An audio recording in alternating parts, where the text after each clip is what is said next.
And one of my favorite stories to talk about is the Tower of Babel. And it is only 9 verses. It kind of cracks me up because almost to a person, I can tell who comes from a Christian background, and maybe in particular kind of someone who attended church regularly, because they will immediately think that this story is about human sinfulness and the problem with human, craving or lusting after power, and that God had to put a stop to that. And what's interesting to me is what the story actually says. Which is nothing to do with the humans doing something wrong. And in context, this is, if you think about the people groups we just listed and all the different empires around them that already existed before the Israelite people kind of came into being, the idea of making a name for yourself in their context is really about survival. It's about being an entity that others need to respect and as legitimate on their own. Making a name for yourself simply means putting a stake in the ground, and this is our people, this is who we are, we're here, this is our territory. It isn't arrogant to want to survive as a people, right? So here's the story. Now, the whole earth had one language. After the last chapter where we just listed about 50 different people groups, and at the end it said these are the people in their languages, their territories, and their nations, right? We just pointed out there's multiple languages, okay? So this is a separate story. This isn't really to do with what we just read through, right? This is a story trying to explain how we get bazillion different languages, right? So it's almost like this story needs to be taken on its own and not read on the heels of chapter 10 like I just did, okay? So we're just clearing the slate. Oh, now, the whole earth had one language and the same words. Wow, can you imagine? And as they migrated from the east, they came upon a plain in the land of Shinar and settled there. And they said to one another, "Come, let us make bricks and fire them thoroughly."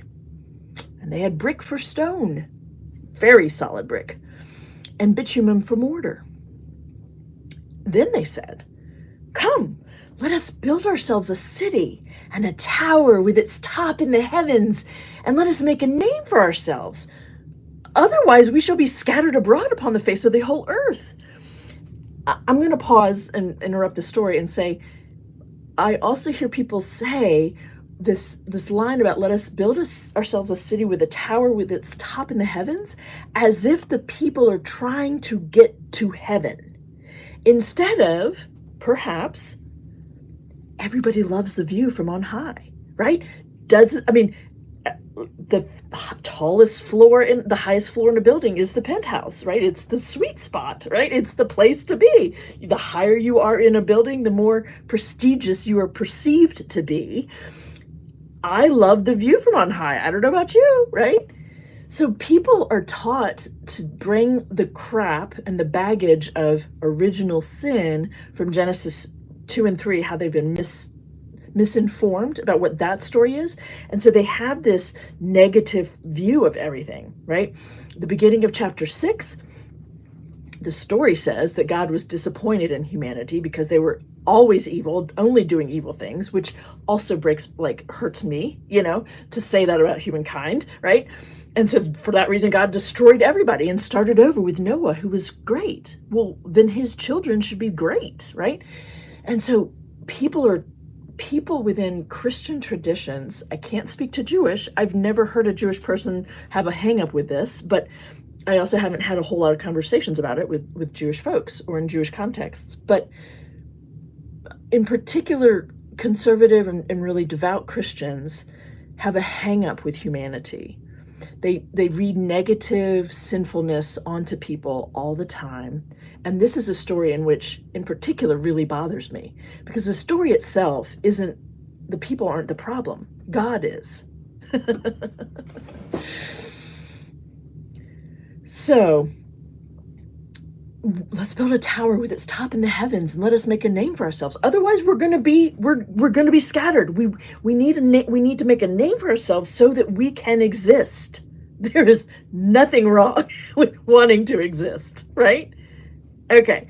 Instead of being spread all over the place, all of your friends and family all over the place. So let's move on. So they said this, let's build a city, let's make a name for ourselves so we can stay together as a people. And the Lord came down to see the city and the tower. I love how humanistic God is in this case, in this story, right? Very similar to the second creation story. The Lord came down to see the city and the tower, which mortals had built. And the Lord said, look. So who is he talking to, first of all?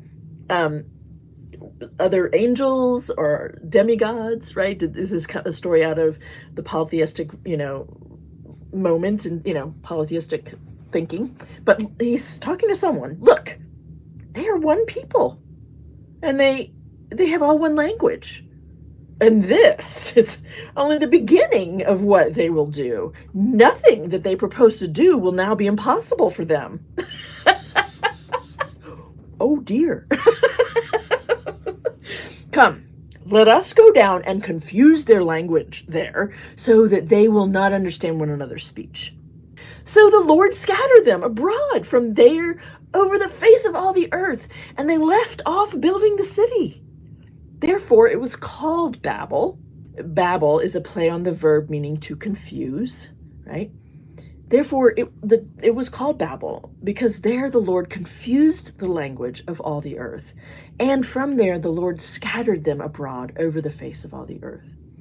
Okay, in chapter 10, we just read a story about there being dozens of people groups and different languages, right? There's nothing new here. This isn't, the existence of other peoples is a reality that they were aware of, right? So now we have a story that says, how did that come to be? How did that happen that people living across the river from each other speak different languages, right? How is that possible?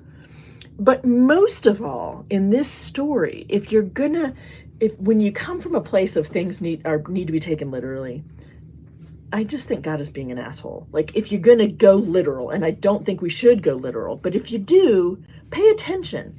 God is threatened by human potential in this story. Nothing they propose to do will be impossible for them. Oh dear, so it's a fun story, right? If what you're trying to do is explain peoples who might seem related to each other, but live in different parts of the world, right? There are all kinds of things you might want to explain with this story, but certainly different cultural practices, different linguistic practices, that for sure is what they're trying to talk about. But please don't tell me that this story is about human sinfulness, disobedience, arrogance, or trying to get into heaven and take the power of God away from him or something like that, which is something I hear 4 times a year from my students in my intro classes. So I get why people think that. I get why people say that. And it just makes me so sad that their pastors have been misinforming them about this story. Because the story is actually a little more interesting than that, Okay.